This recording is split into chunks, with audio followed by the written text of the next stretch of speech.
ಪ್ರಿಯರೇ, ದಿನದ ಬದುಕಿಗೊಂದು ಕ್ರಿಸ್ತನ ಈ ದನಿ ನಮ್ಮೆಲ್ಲರಿಗೂ ಪ್ರೇರಣೆಯಾಗಲಿ. ಪೂಜಾ ವಿಧಿಯ ಸಾಧಾರಣ ಕಾಲದ 12ನೇ ವಾರ, ಜೂನ್ 25, 2024 ಮಂಗಳವಾರ. ಸಂತ ಮತ್ತಾಯನು ಬರೆದ ಪವಿತ್ರ ಶುಭ ಸಂದೇಶದಿಂದ ವಾಚನ.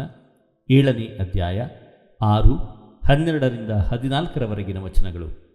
ಆ ಕಾಲದಲ್ಲಿ ಯೇಸು ತಮ್ಮ ಶಿಷ್ಯರಿಗೆ ಹೀಗೆಂದರು: ಪವಿತ್ರವಾದುದನ್ನು ನಾಯಿಗಳಿಗೆ ಹಾಕಬೇಡಿ, ಅವು ನಿಮ್ಮ ಮೇಲೆ ತಿರುಗಿ ಬಿದ್ದು ನಿಮ್ಮನ್ನು ಸೀಳಿಬಿಟ್ಟಾವು. ಮುತ್ತುಗಳನ್ನು ಹಂದಿಗಳ ಮುಂದೆ ಚೆಲ್ಲಬೇಡಿ, ಅವು ಆ ಮುತ್ತುಗಳನ್ನು ಕಾಲಿನಿಂದ ತುಳಿದು ಹಾಕಿಯಾವು. ಜನರು ನಿಮಗೆ ಏನೇನು ಮಾಡಬೇಕೆಂದು ನೀವು ಅಪೇಕ್ಷಿಸುತ್ತೀರೋ ಅದನ್ನೇ ನೀವು ಅವರಿಗೆ ಮಾಡಿ. ಧರ್ಮಶಾಸ್ತ್ರದ ಹಾಗೂ ಪ್ರವಾದನೆಗಳ ಸಾರ ಇದೆ. ಕಿರಿದಾದ ಬಾಗಿಲಿನಿಂದಲೇ ಒಳಕ್ಕೆ ಹೋಗಿರಿ, ಏಕೆಂದರೆ ವಿನಾಶಕ್ಕೆ ಒಯ್ಯುವ ಬಾಗಿಲು ಹಿರಿದು, ಅದರ ಮಾರ್ಗ ಸರಾಗ, ಅದನ್ನು ಹಿಡಿಯುವವರು ಅನೇಕರು.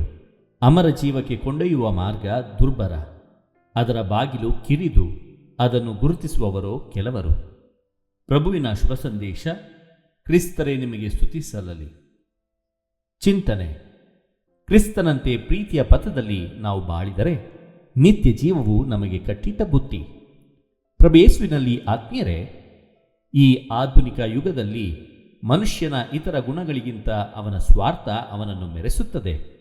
ಎಲ್ಲವೂ ತನಗೆ ಬೇಕು, ಸರ್ವಕ್ಕೂ ಅವನೇ ಒಡೆಯನಾಗಬೇಕು ಎಂಬ ದುರಾಸೆ ಅವನನ್ನು ಪಾಪದ ಕೂಪಕ್ಕೆ ತಳ್ಳಿಬಿಡುತ್ತದೆ ಅಲ್ಲವೇ? ಮೋಸ ವಂಚನೆಯಿಂದ ನಾಶ ವಿಮೋಚನೆಗಳಿಗೆ ತುತ್ತಾಗುವರು ಜನ. ಇಂದಿನ ಮೊದಲನೆಯ ವಾಚನದಲ್ಲಿ ಇಂತಹ ಒಂದು ಸನ್ನಿವೇಶವನ್ನು ನಾವು ಕಾಣುತ್ತೇವೆ.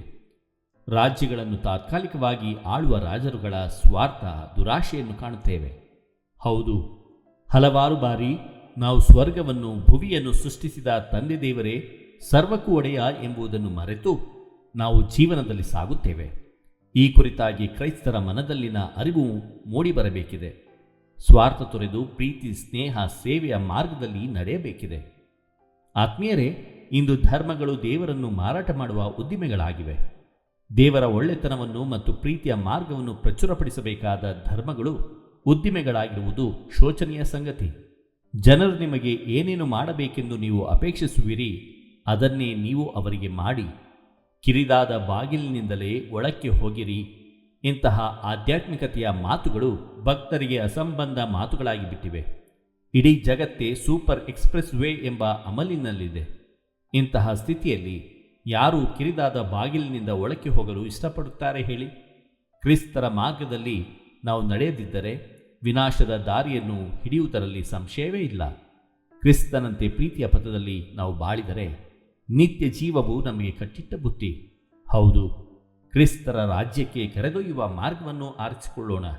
ಆ ಒಂದು ವರಕ್ಕಾಗಿ ಇಂದು ನಾವು ದೇವರಲ್ಲಿ ಬೇಡಿಕೊಳ್ಳೋಣ. ಸಂತರ ಸ್ಮರಣೆ. ಇಂದು ನಾವು ವರ್ಸೇಲಿಯಾದ ಸಂತ ವಿಲಿಯಂ ರವರ ಸ್ಮರಣೆಯನ್ನು ಮಾಡುತ್ತಿದ್ದೇವೆ.